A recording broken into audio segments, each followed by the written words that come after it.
Good morning, Intenders. Good morning. Welcome to Morning Intentions. Today is Tuesday, January 27th. Just a few short days left in our month of orientation, but don't fret. We're continuing the fun next month. There's a little chuckle there. What's There that is chuckle a little about? chuckle. It's fun, Ada. It is fun. Personal development is fun. It is fun. I have this experience or relationship with personal development where it doesn't necessarily feel fun in the beginning, but as you use it, as you work on it, and you see results, that's when the fun happens. So we've had some fun with orientation. We've created our words of the year: anchored, wholeness. We've listened, we've noticed, and then after our few short days together to end this month, we're continuing the fun with our next theme in February. So stay tuned for that. The fun doesn't end this week. It continues on. Now, Annette, we've had a lot of chomping at the bit days this month. What are you chomping at the bit about? Do you remember? I remember, and I'm going to tell a very embarrassing story. Are you sure you want to do this? I'm going to. The entire internet can hear this. I'm going to be brave. Okay. Okay, so yesterday, remember at the end, I said, we're going to talk about the experience of seeing a pattern, and then we can panic, we can go into fear, we can become discouraged, we can have a lot of experiences. And our affirmation that we've never had an affirmation, which we had one yesterday, our affirmation was, discomfort doesn't mean that I'm doing something wrong. It means I'm listening and noticing. It really fits into what you were saying. Sometimes when we're doing this work, we can feel worse before we feel better simply because we have these realizations. We can be learning communication and we realize, I haven't really known how to communicate my entire life.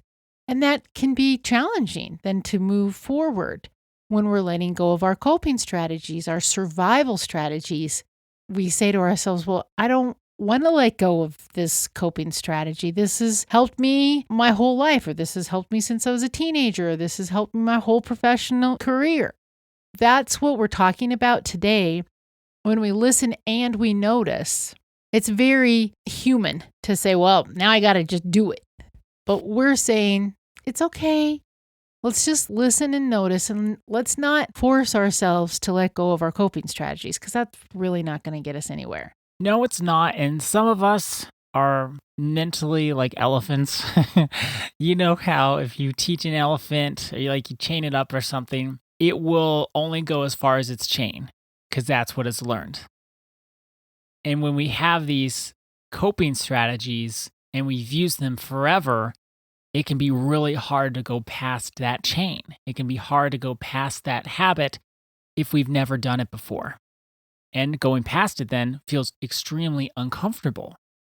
I wanted to share an experience that I had just last week that involved you. And so I'm part of this example? You're part of the example too, but it was really me. So, okay, I was going to say, am I the embarrassing No. example? Okay. I'm the embarrassing part.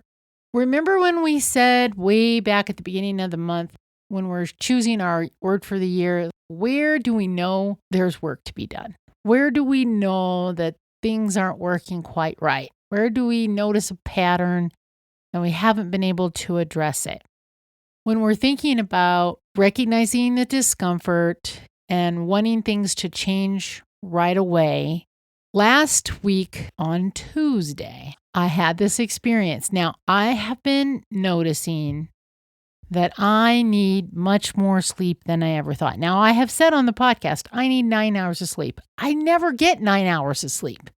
I get between 6 and 7 hours of sleep. It's getting more and more frustrating to me because when I only get my 6 or 7 hours of sleep, I can't function as well.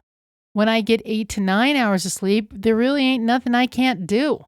I can think, I can work hard, I can do whatever I need to do. I need 8 or 9 hours of sleep. 6 or 7, feel foggy, don't have a lot of energy, and it's starting to make me frustrated. I told myself part of being anchored is to make sure that I'm getting my sleep so that I can feel anchored in the day. I can feel strong. I have all that I need within me when I have enough sleep.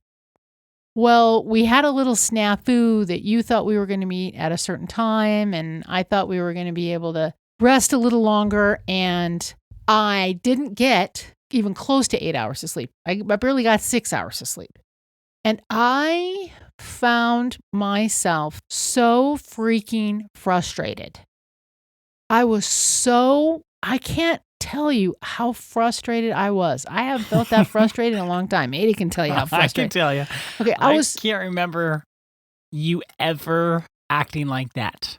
It's not like she threw a temper tantrum or anyone. She's not a temper tantrum person. But I've never seen that level of frustration. I felt defeated. Defeated's a better word than frustration. Okay, I felt completely defeated. Here we are, start of another week of, we were in the middle of the week, but we worked such long hours and I love it, but I need my sleep in order to do it. This whole frustration and this whole what am I going to do if I can't change this part of my life? That's what we're going to talk about next month, because when we're in this space where we notice a pattern and we see no hope, or we try to implement changes and something punches us in the gut, we can feel so defeated. That's what I felt last week. And I wanted to encourage us all. It's one step and then another step and then another step. If we're trying to make our steps and then we get a punch in the gut, or we fall flat on our face, or we get the times mixed up, that doesn't mean that what we were trying to do isn't what would be the best for us. It doesn't mean also that it's an impossible task or an impossible ask of ourselves. But we do have to give ourselves time so that we kind of go on this noticing awareness phase, and then we start implementing things and changes. And if they don't work out, that doesn't mean stop. That means, okay, maybe I need to build in a few more systems. Maybe I need to ask for help. Maybe I need to get more support than I ever thought I did. That's what I wanted us to think about, especially when we're giving up coping strategies. It can feel panic. Like, I cannot live without this. Or if we're trying to make changes and they don't work out, we can just say, nope, see, this is never going to work.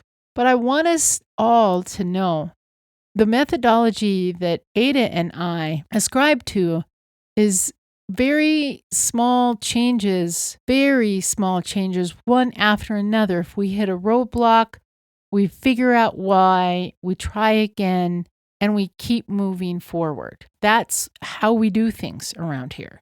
So it's not 5 easy steps. It's noticing, listening, bringing awareness to, feeling secure with what we're seeing, and then slowly creating systems within our lives. We work with businesses, slowly building business systems so that the company can be productive. Individually, it's no different. We try something. If it doesn't work, or we need to make some adjustments, that's what we do. So that's part of the orientation piece that we can't forget, especially since we're moving forward next month. We want to make sure that when we do step out of our comfort level and we say, oh my gosh, there's a pattern, I'm going to try something little, because we're not going to be able to make this big fix, but we're going to try something little. And if that causes some strain, that doesn't mean it didn't have to be done. What it means is we're going to take it one small step at a time. So our intention for today is, I'll take it one small step at a time. I will take it one small step at a time. Thank you so much for joining us today. Our day is better because you are part of our day. See you tomorrow. See you then.